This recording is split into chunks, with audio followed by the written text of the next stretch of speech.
Oh no, he didn't. Girl. Yeah, he did. He actually did. He usually do. They all do.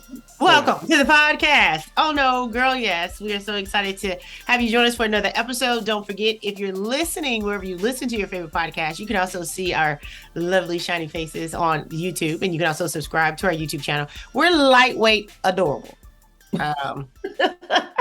So in case you've ever been curious about who are these gorgeous women and hearing their voices, but you can also subscribe, make sure you like, and we also love for you to send us comments. You can send it through social media, but if you put it on YouTube, everybody can see it and chime in. So and also what Patreon, Yes. a Patreon supporter, they get behind the scenes dish and little special perks here and there, but all of it is a great community. Now, what we're talking about this week. Okay. So I'm on TikTok. You're not, right? Not really. Yeah. I run that little other page. It's not my personal page. Okay. So I'm on TikTok. I would like to think I'm a little bit on TikTok heavy, meaning I definitely scroll more than I post, but I post quite a bit as well. Correct. But a TikTok trend that is going on is people, like some interviewer, like a man on the street type interview thing, goes up to guys and says, snitch on your boys or cheat on your girl. And for the young men to make a choice of what they would do. If they had to do one or the other, would they rather snitch on their boys or cheat on their girl? And overwhelmingly, the answer has been cheat on my girl. Now, this kind of goes into the same category of bros over hoes. Or just the whole way that, men like hanging out with their boys, whether it's game night, we watching the game, the man cave, the golf course, just wherever they can be with their boys. I would say most women's experiences are of men enjoying doing that. Sometimes it seems like more than they enjoy being with their female companion. And so I'm now understanding and hearing information and believing this information to be true based on my personal experience and what's out there, is that men are more emotionally available and attached and connected to other men more so than they are to women. And in this context, I'm talking about heterosexual men. And is that something that I think has always been understood, but maybe has never been articulated as such? Yeah, I think that the trend on TikTok, which did bleed over into Facebook and on Instagram, I think it just kind of it didn't shock me, even though it kind of shocked me. You know what I mean? I think I saw some influencers that I follow putting it in their stories and having people men vote, and I like you said, overwhelmingly men said, "Hey, I would rather cheat on my woman than snitch on my homeboy." Period. Right. So it hit me, but it was like, then you think about it, you're like, you actually would. 100%. But there's lots to unpack, I think, because of this, or the cause of this. Men do like to. I remember growing up, my mom used to say, because you have the man cave. My dad would hang out in the den or hang out with his friends. After work, they go get some drinks or something like that. My mom used to always say, men have to be around each other. So it's not. I think that's healthy. I think it's healthy for anybody to have friendship. But now, as I'm in my right age now, I'm thinking, well, why is that?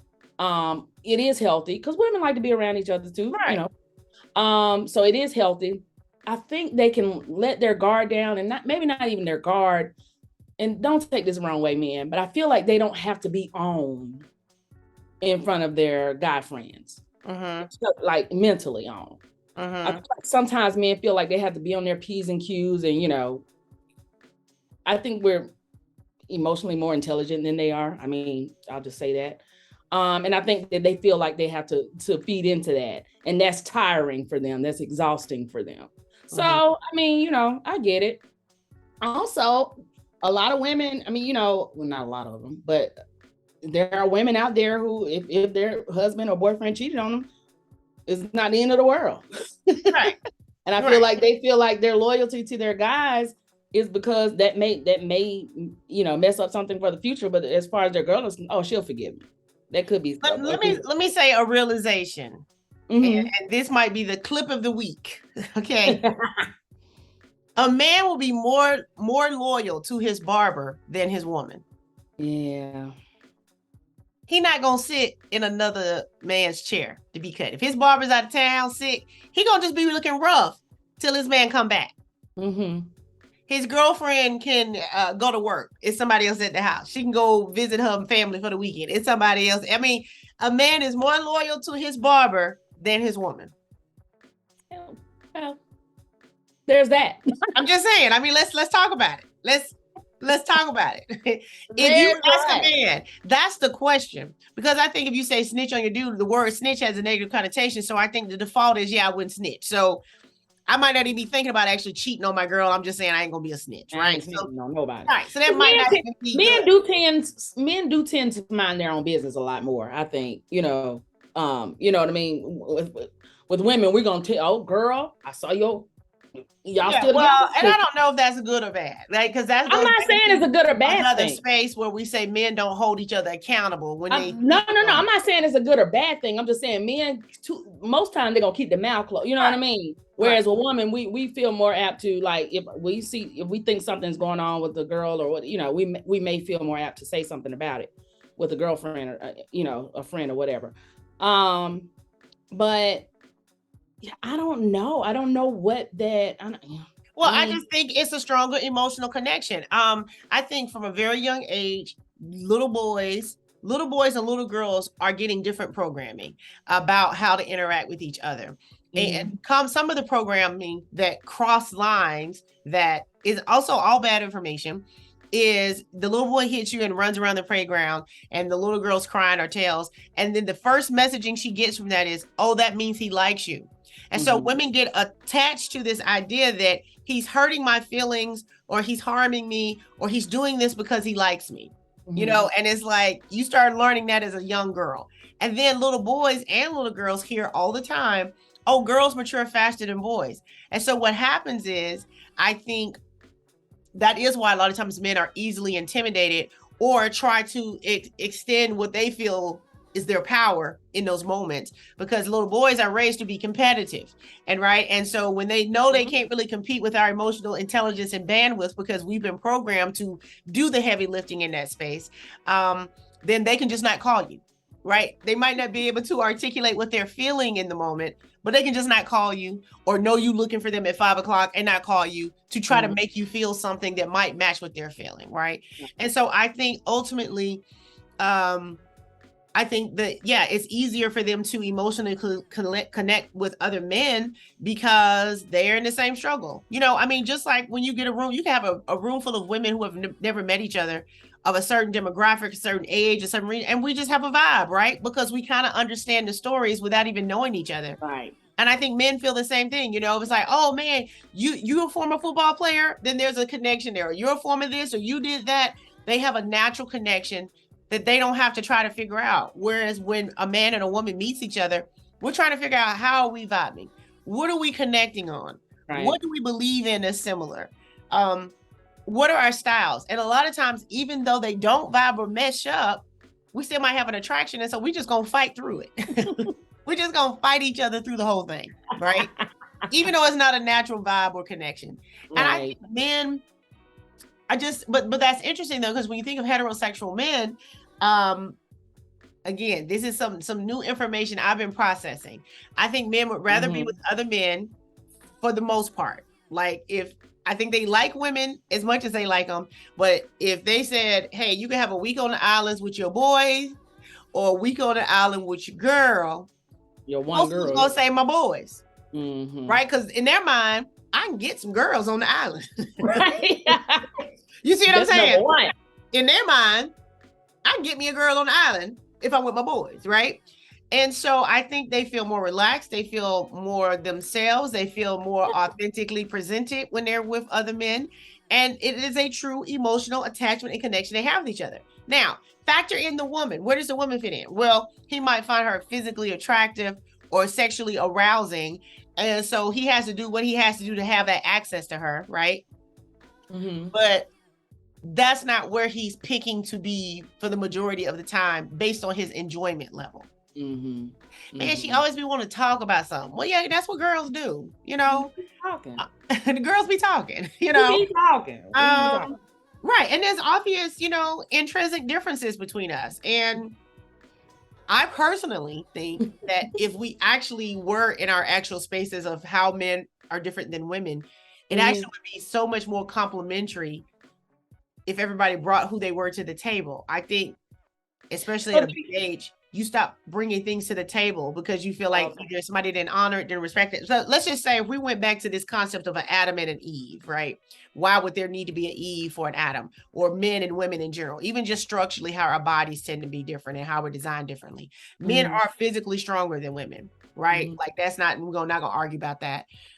There's a lot of strong women, whatever, however, but physically, bone density, you know, height, whatever, men are bigger and stronger on average. But women do have the emotional intelligence and burden and thinking and critical thinking skills.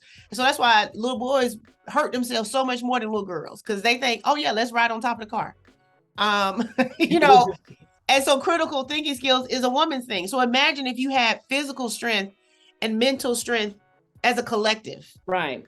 We winning everything. Ain't nothing we can't do. Yeah. But what happens is a battle. I was about to say, what happens is our differences, instead of us allowing them, and I'm saying men and women, instead of us allowing them to complement each other, we end up using the differences as a point of turmoil. To fight each other. Right. Instead of joining forces to fight the world together, we fight each other the whole time. Yeah. And it's like, but it's set up, and as somebody who's in retirement, full retirement, and very protective of that retirement, I can see how, but if I had someone that complimented me, that I complimented, retirement from dating, baby, we would tear the world up, right? Like, what are we talking about? There's no stopping. There literally would be no stopping. I would be better with a partner only because that's at least half of the stuff I'm having to worry about, I potentially wouldn't have to worry about, right?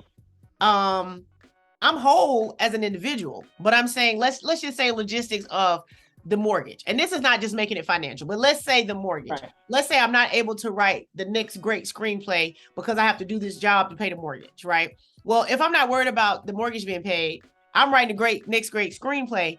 That check from that studio didn't paid off the house. But we working together in this is what I'm saying. And so many times we're taking these little baby steps by ourselves because we're by ourselves versus, do you realize what we can build together? Working together, being partners, going in the same direction. That's the frustration for me. And that's why I am retired from dating, because the men that I've come in contact with that I thought could be good partners based on their own success, based on what I felt was their own, you know, intellect, professionalism, maturity, I'm thinking, oh, this will be a great partner. I could totally help them in what they're doing, and they could totally help me. They show up as competitors. They show up as foes. You know, something that I've done before, and more than once, and more than twice, and more than 3 times, and more than 4 times. But I now can't understand how, if I'm dating someone, but also a boyfriend, have expressed intentions of being in a committed relationship, why would we ever have to actually argue about seeing each other? I don't know. Like that. I don't know. I've had so many arguments with men about seeing each other. And the reason why I'm hypersensitive to it is, one, I'm not trying to see nobody every day or every week. I'm not trying to talk to nobody every day. So I'm not even a needy person in that way. But by the time I say, wow, we have nothing planned, and I know what my schedule looks like, I have no idea what your schedule looks like, but I know we have nothing planned. So when I say, so now when are we planning to see each other again? I will never say that to a person again. Yeah. I don't think you should have to. You should not have to. If you've both expressed interest in wanting to be together and date or whatever, however y'all want to, classify it, I don't have to ask you, Eunice, as my friend, when are we going to see each other again? It just doesn't happen. And you know what? him and his boys ain't asking when they're gonna see each other again. They just be seeing each other. They probably have a standing engagement to spend time together. And whether it's the game, whether it's every Thursday night, whether it's every Sunday morning, we got a round of golf, whether it's we play basketball on Tuesday evening after work, they probably have a standing engagement with that man that they are emotionally connected and attached to. Let's just all vow to never ask another person of the opposite sex.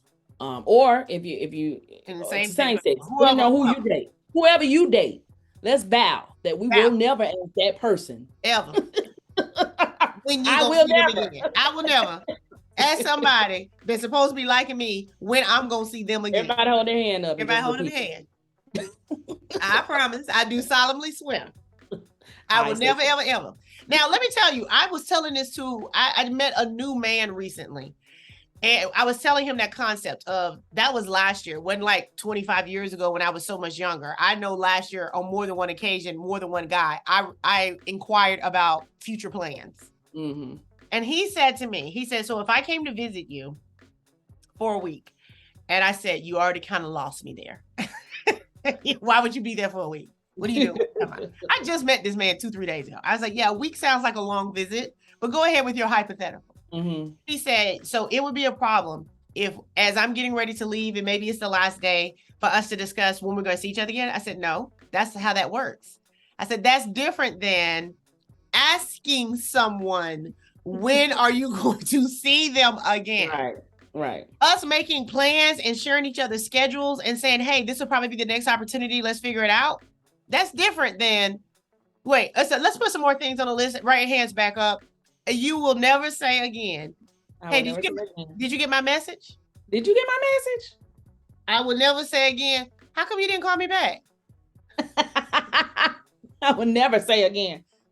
Did you forget my number? I will never say again. I thought we had plans.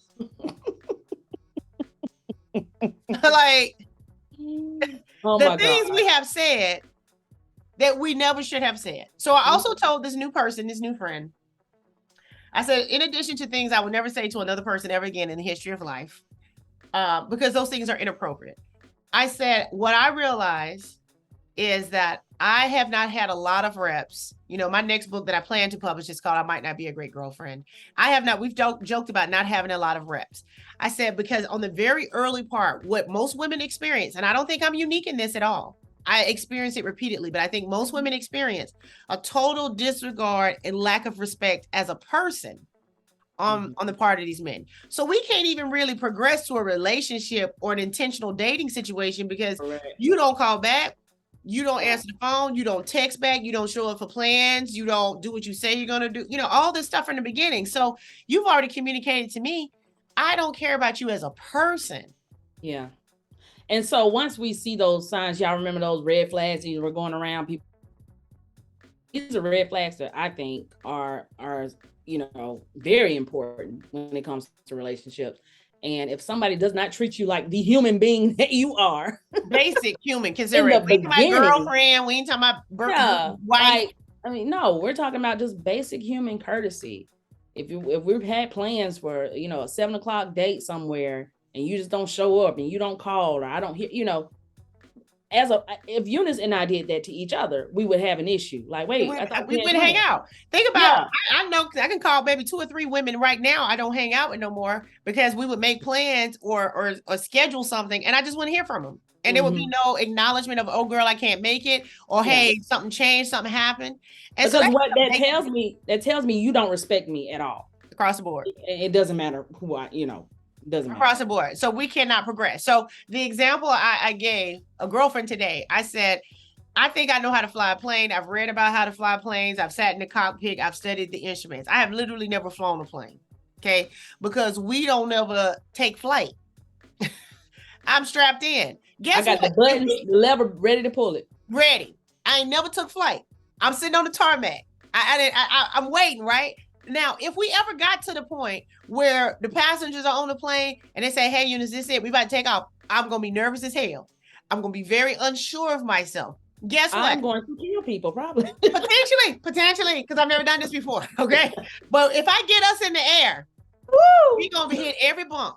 Every cloud, we're gonna bounce off of every cloud. Turbulence is gonna be our middle name, right? And I'm gonna be white knuckling it the whole time. And I'm gonna try to put into practice the things I read and heard and studied and understood. Even though I've never done it before, it's gonna be a bumpy ride. But when and if we land, it was an adventure. You're gonna tell your friends forever. We potentially had a good time if we don't die. That's how I feel about me in a relationship.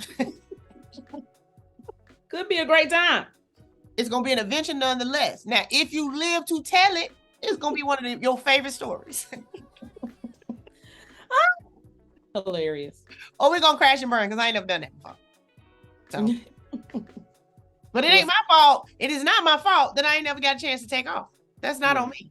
You got your seatbelt strapped on. You got your headset ready. And he's somewhat trying to bring a gun through security. We ain't gonna take off. This flight ain't going nowhere. Here we go. So that's all I'm saying is I realize what I don't have in reps or might be a bumpy ride for somebody to try to take this flight with me.